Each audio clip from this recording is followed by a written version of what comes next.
natuke eeltööd ja küsisin Kaido Kaaberma käest, kes on Eesti koondise peatreener. Kaido ütles, et Kristina on selline vehkleja, kes on hästi hoolsalt kaitses ja valib oma kontrarünnakuks alati sobiva hetke ja on selline jõuline ja otsustuskindel vehkleja. No kas Kaido pani pihta? No ma tahaks loota, sest see kirjeldus oli küll väga meeldiv. Et ma arvan, et küll, jah. No nii, et sealt need torkide võidud ju tulevad, kõik algab praegu nullist, eks, ja naiskonnas on ka kandidaate tegelikult ju rohkem, kui on kohti. Sina oled valmis panustama ja teiega võitlema, et see olümpiakoht tuleks ja siis oodatud medal ka. No absoluutselt, ega tippspordis nalja ei mõisteta ja samas tuleb ikka mõista ka. Absoluutselt, trenni tuleb teha ja tuleb kõvasti teha ja lisaks vehklemisele ma olen öelnud ja keegi pole vastu ka vaielnud, et vastupidavus ja kõik see, mis sellega seondub, on ikkagi spordi alus, nii nagu ajakiri Jooksjagi propageerib seda ja Sinki on ju, olen näinud jooksutrennides Urmas Randma juures, ikkagi tegelikult see baasvastupidavus on vajalik ja võib öelda filosoofiliselt, et jooksma peab praktiliselt iga sportlane.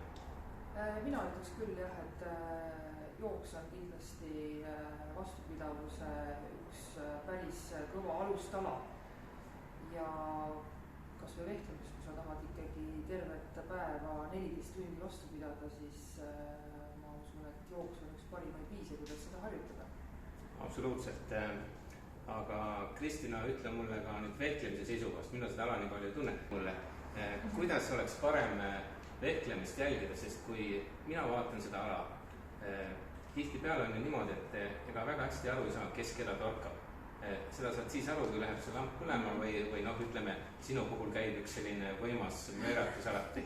Nii et selle poolest oled sa ka tuntud, et hästi emotsionaalne ja lased kohe omal selle nii-öelda joovastuse välja, see on väga hea.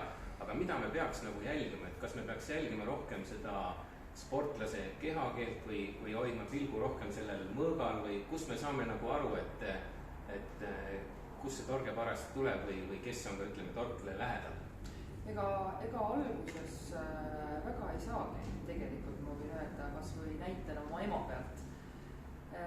See spordist aru saamine tuleb ikkagi ka ajaga, et sa vaatad neid matše, tutvud alaga, siis alguses sa vaatad, lambid põlevad, siis sa hakkad vaatama, kuidas inimesed liiguvad, siis juba järgmine level on see, kuidas relv liigub ja siis varsti üle, et sa oled siuke asjatundja vaataja.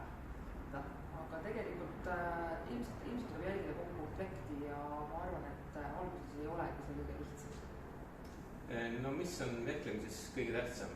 Mis teeb ühest vehklejast parema vehkleja, kui on teine? No mis on see kõige nagu tähtsam? Ma arvan, et kõige parem vehkleja on see, kes on leidnud oma isikliku stiili ja ei kopeeri kedagi teist. Ja ma ise tunnen, et need, kes on erilisema stiiliga, nende vastu ongi väga raske vehelda. Et ei saa välja tuua, et keegi on ründavam või kaitsvam, vaid ta nagu kuidagi ongi nagu hästi spetsiifiliste oma mingite liigutustega. No nii, sinu stiilist me juba rääkisime ja selles suhtes on ju hea, kui selline trump on alati tagataskus olemas, aga kindlasti me Kristina saavutustest veel kuuleme ja lähme nüüd pildistamise juurde, et vaatame, mida ilusat sealt kõik välja tuleb ja milliseid pilte me teile siis järgmises jooksja ajakirjas. Muidugi veel see küsimus ka, et kui sport ja kogu maailm liigub edasi ja muutub, siis erinevatel aladel on tehtud muudatusi, et veel atraktiivsemaks seda ala pealtvaatajatele teha ja jälgitavaks, et kas vehklemises on midagi juttu olnud, et midagi võiks muuta või seal on see väga raske, see on selline klassikaline konservatiivne ala, et tuleb minna ja teist lihtsalt torgata. Ja selles mõttes, et riietuse suhtes on väga raske, kuigi siin mõned naljamehed ikka teevad selliseid omapäraseid märkuseid, et naised võiks ju natukese avaramates kostüümides olla, et miks nad kõik nii kaetud on. Just. Aga ma arvan, peale seda, kui need naljamehed on ise ära proovinud, siis nad võib-olla tahaksid hoopis rohkem pildid selga panna. No nii jah, see tegelikult tuleks ära proovida jah, sest ma saan aru, et see on väga intensiivne ala ja võtab tõeliselt võhmale. Mis puudutab riietus, siis näiteks ju rannavolle mängijaid ei lubatud olümpial isegi starti, kes bikiine ei olnud nõus selga panema. Nii et igal alal omad nagu eripärad, aga loodame, et Kristina karjäär läheb ilusti üles ja võidud tulevad ja hoiame talle pöialt ja vaatame siis, mis meil nendest piltidest täna välja tuleb.